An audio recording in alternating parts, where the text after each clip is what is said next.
I don't expect that the recounts in Wisconsin or Michigan will change the tallies much. You'll note that I never argued that the elections were being rigged by a foreign power, or the voting machines were suspect, although there's those undervotes that are kind of funny, or the data was being altered with the possible exception of early voters coming in to change their votes, which I think should be investigated. What I argued was that the polls were obviously being manipulated to exaggerate white voter turnout and minimize turnout from non-white voters. And this indicated that there was an understanding in the background, and where that understanding was coming from suggested deep state intelligence collusion, that voter suppression tactics were going to swing the outcome of the election. The media used terms like likely voters as code words and jargon. What they meant was that they expected that the minority vote was going to be suppressed.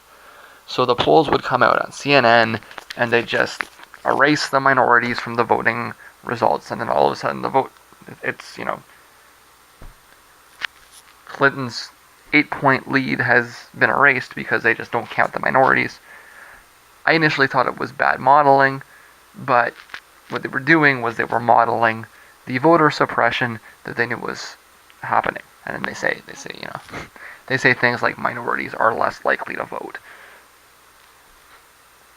They're less likely to vote because their votes don't count, right? I didn't argue that the tactics weren't used in North Carolina or Florida or Arizona either. What I argued is that the margins in these states make the manipulation less obvious, and that it will consequently be a lot harder to prove. Resources should be focused on the places where the fraud is most obvious, and that would be in Wisconsin and Pennsylvania.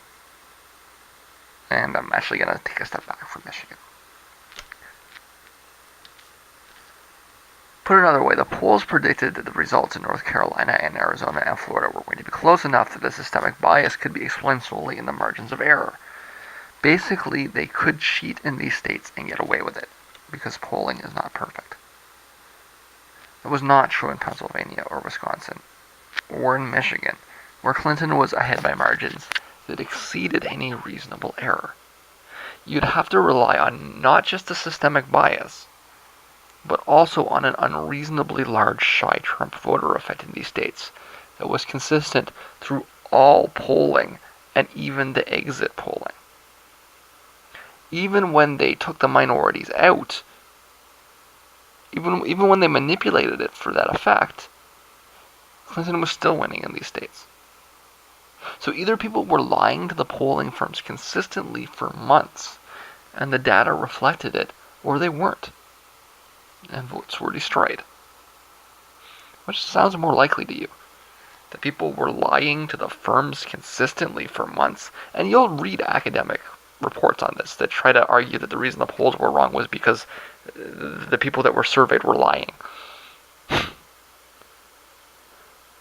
Do you think that's more likely, or do you think that it's more likely that, hey, they just didn't count these votes?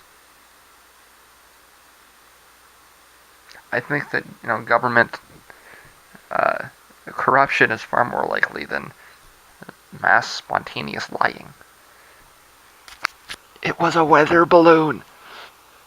I initially just thought they were using bad modeling. It took me time to realize that what should have been bad modeling was actually at the least predictive due to the understanding that the election was going to be stolen through voter intimidation and discarded ballots. They were modeling voter suppression. And that voter suppression that they modeled actually happened. What that means is that the paper trail is probably in provisional ballots, if it exists, but there's no guarantee that it's there at all, right? There's probably no way to prove it. A proper accounting would no doubt yield a correct result, but it would take a long time, and probably break privacy laws. And those ballots may very well have just been destroyed, burned. I don't expect that there's going to be any way to prove that it was stolen, other than to point at the polling discrepancies, which are overwhelming, and argue that this is fishy, And to point out that the media seems to have seen it coming. The polling discrepancies are absurd, like outlandish. And then you've got a media that seems to have understood that Trump was the preferred establishment candidate. When you put those two things together, it's entirely circumstantial. It would never hold up in a court of law. But, there's lots of things that happen that you can't try, right?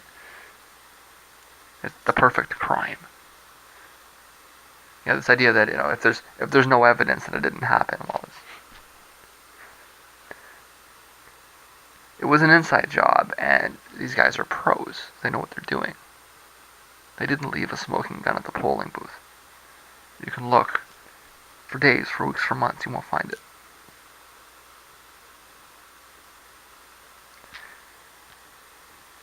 It's not that Trump's vote totals are higher. They're not. He got less votes than Romney. Okay? So if you look at the previous election and this election, and you see the conservative numbers are just flat. What you see is this crater for the Democrats. And that crater was not predicted in polling, unless you count the manipulation that they used. It wasn't predicted in the raw data. It wasn't predicted by the census professionals. And in fact, if you looked on the early voting, there were record numbers of early voters. And yet, somehow at the end, turnout has gone down, despite all evidence implying that it was increasing. It really seems to be that millions and millions and millions of votes for Clinton just disappeared. They weren't flipped.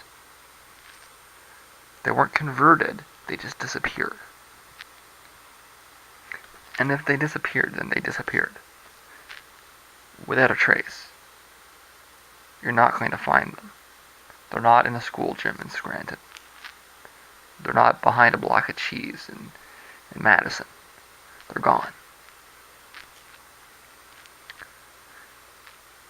But I want to, I don't think this was Trump's cronies showing up with baseball bats and giving people offers that they can't refuse.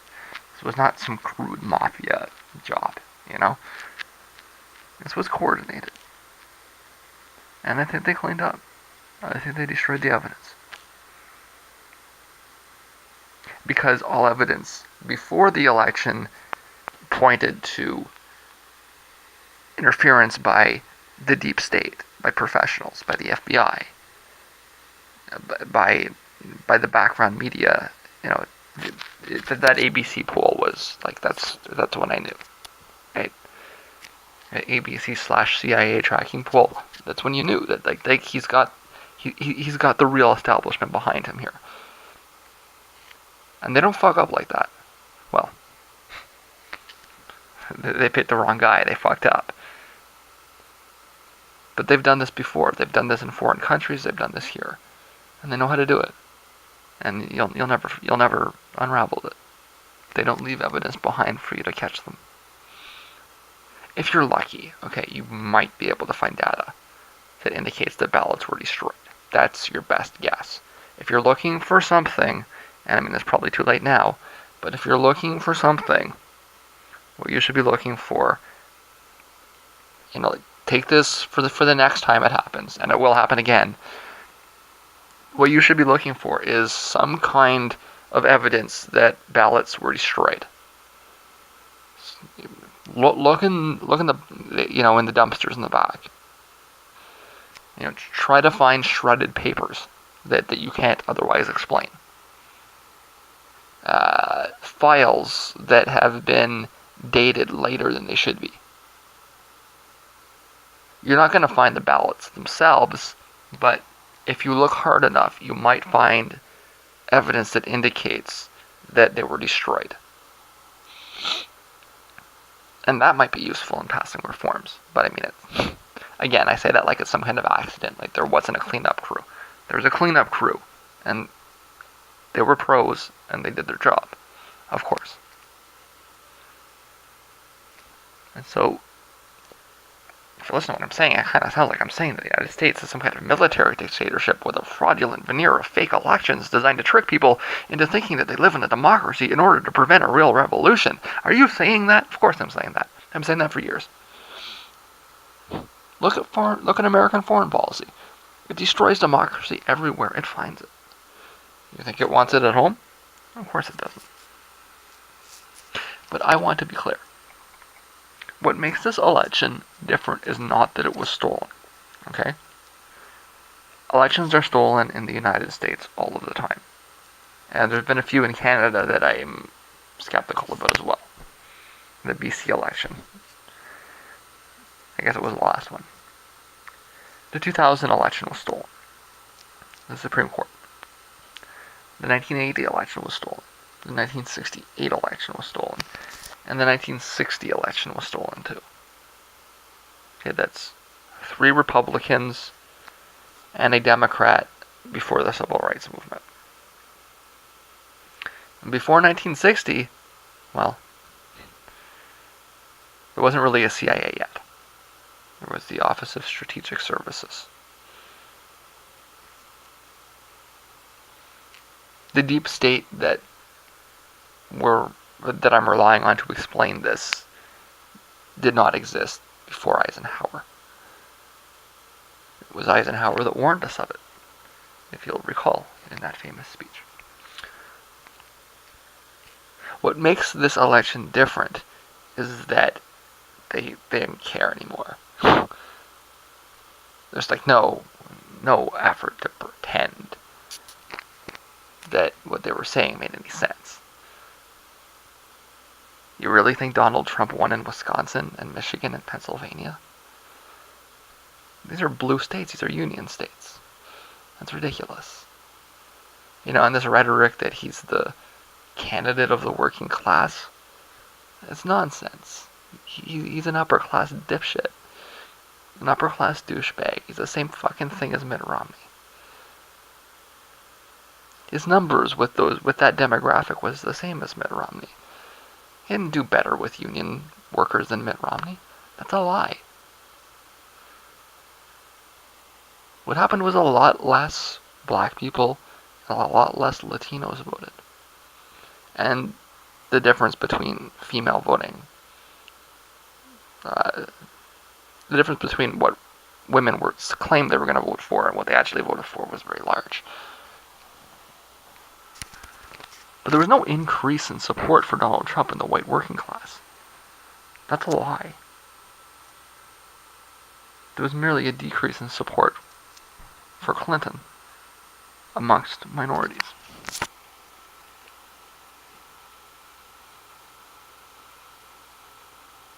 And so what makes this election different is that they stole states that were obviously not in play. Pennsylvania was not in play, and Wisconsin was not in play.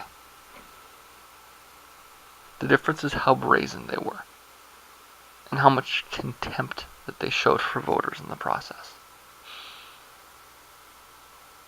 And if that is a harbinger for the future, then expect the elections in the United States to be no different than the ones in the Soviet Union. Our American perestroika may usher in an era of authoritarianism. Fidel, things could have been so much different, but it was largely not your fault. And history will acknowledge that. The modern Mithridates, may you rest in the peace you never had. Okay, it's about 8 o'clock in the morning. I've been lying in bed for a few hours. I got some sleep last night. That's good. It's been a while since I got, a significant amount of sleep like that. I've got to catch up on dishes. I'm normally really good with that, but it's been building up for a little bit. I'm going to get something to eat, and then I'm going to get to closing Henry 19. So that's the task for the morning. I just remembered that I have that ENT, the doctor's appointment on the 2nd, which is next Friday. So I think that is probably better. It means I can get some grocery shopping on the way back, so it's good. So yeah, I mean, I'm not going to be in for as long as I thought. It's a couple of days shorter, but that's okay. It's I think we can get done before then, anyways. And I don't at this point I don't plan on going anywhere in December. We'll see if something comes up, but I think I'm in until. In fact, right now it looks like I'm in until February, but we'll find out. So this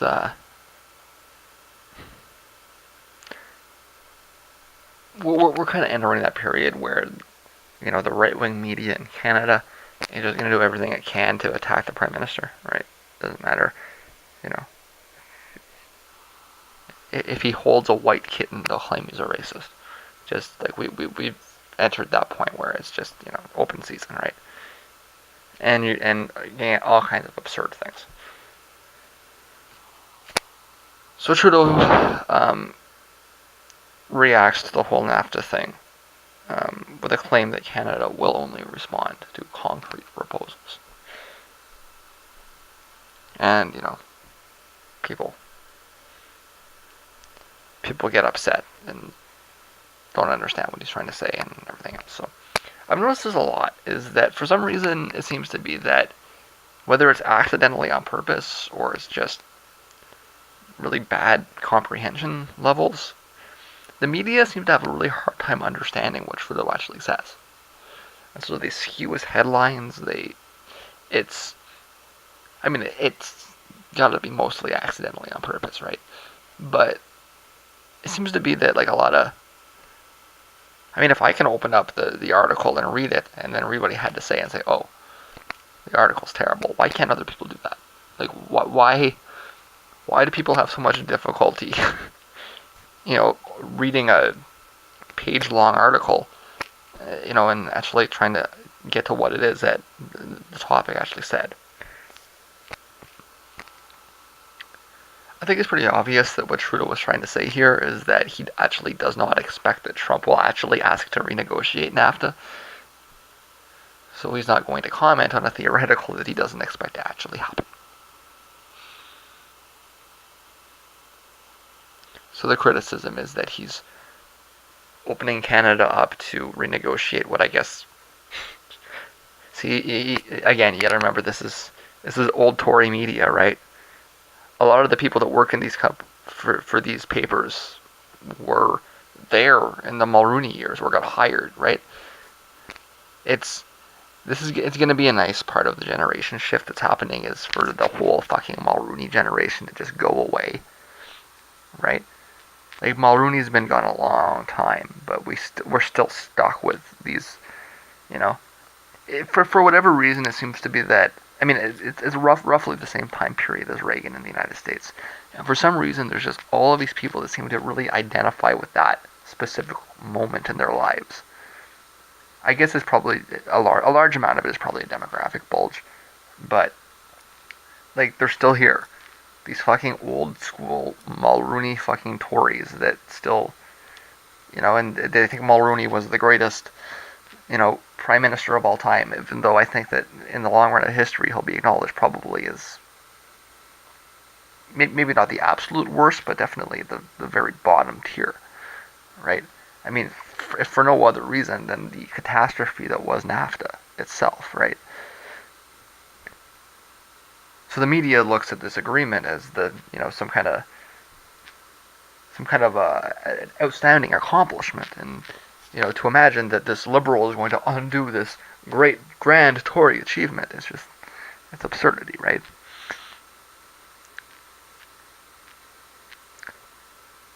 And so they twist what he said. What he was actually saying is that he does not expect a renegotiation at all. And it's a standard public relations tactic when faced with a lack of clarity in events happening around you. And it is consistent with what he said earlier, too, that he'd love to sit down with the president and talk about renegotiating NAFTA. Sure, pull up a seat, Don. Because the Liberal Party always loved NAFTA, right?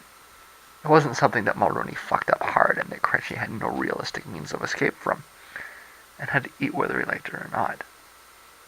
When Trudeau said that he'd love to sit down and renegotiate NAFTA, what he was doing was he was calling his bluff. Sure, let's renegotiate NAFTA. Hey Don, there's this list of stuff here that we've been waiting for 25 years to get out of, but we couldn't because the other party fucked us over. Trudeau is not going to get along with Trump. And it may be the best thing he can hope for, too. Because nothing unites Canadians behind the Liberal Party like an asshole Republican in the White House. Just to be clear on this point, yeah, I'd love to renegotiate NAFTA.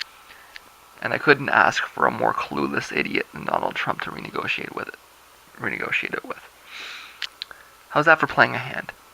I think your president's a moron. And I'd love to take advantage of that fact. Free trade with the United States, reciprocity, has always been in the Canadian interest. The Liberals have always supported it, but the agreement was negotiated and signed by the worst prime minister that the country has ever had.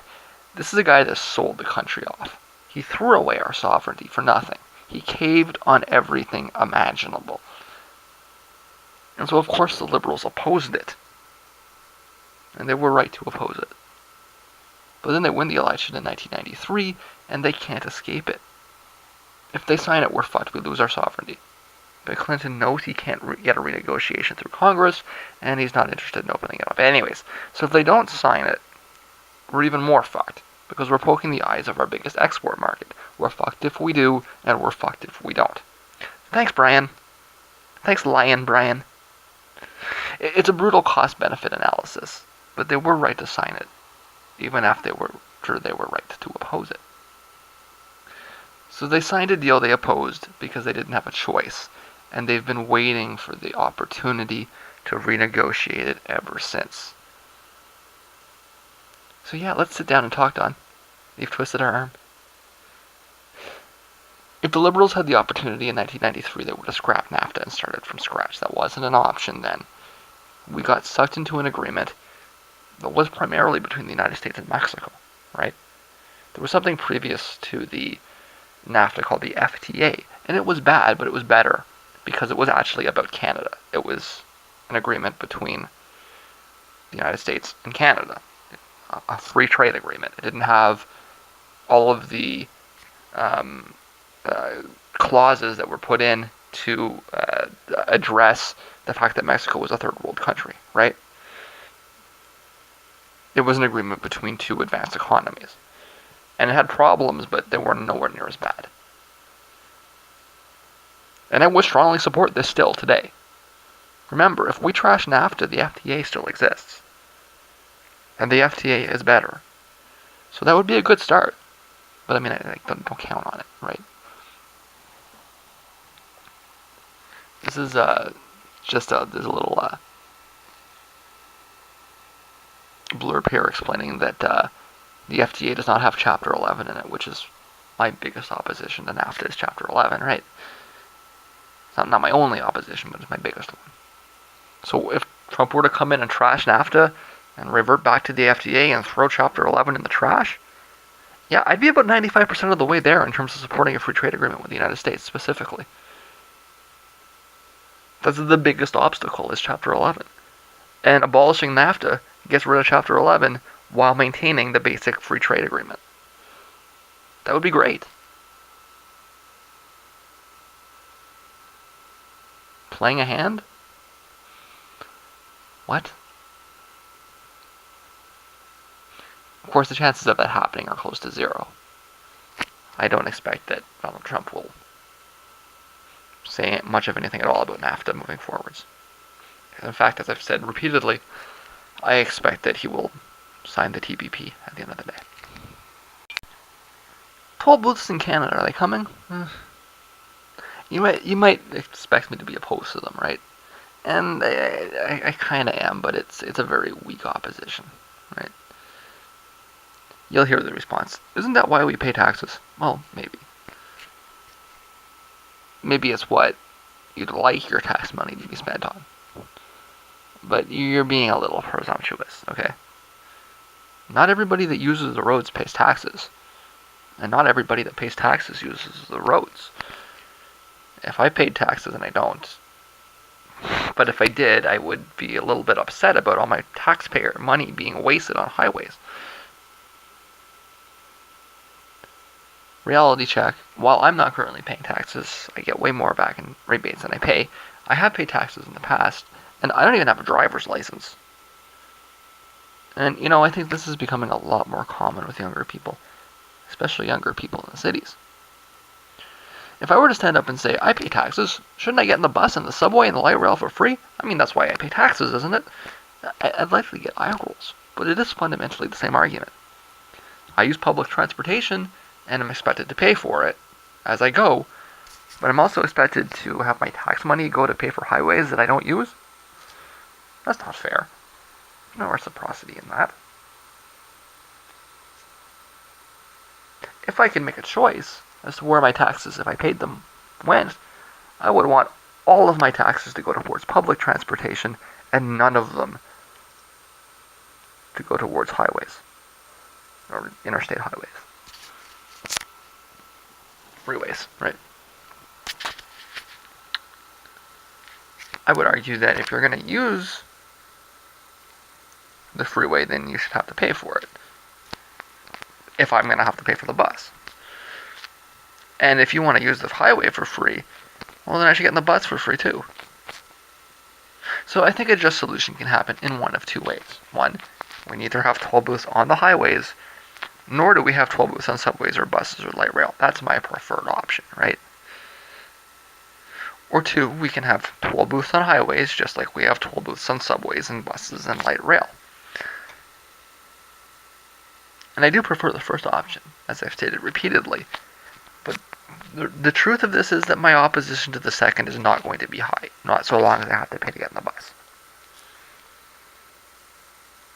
Don't expect me to get upset about tolls if they come. It's not my prerogative, it's not my issue, I don't really give a fuck. If in the end we end up using toll booth revenue to fund public transit, that's actually, I would consider that beneficial. That would be a carbon tax that might actually work, right? If you set up a toll booth on the highway in Toronto, and you take all of the money from the toll booths and you use it to pay for a subway line right beside it, that's a good climate change plan, in my view. I would support that. Sorry, car people. I'm not one of you. I'm not on your side. You guys can keep paying. Pay more. I don't give a fuck.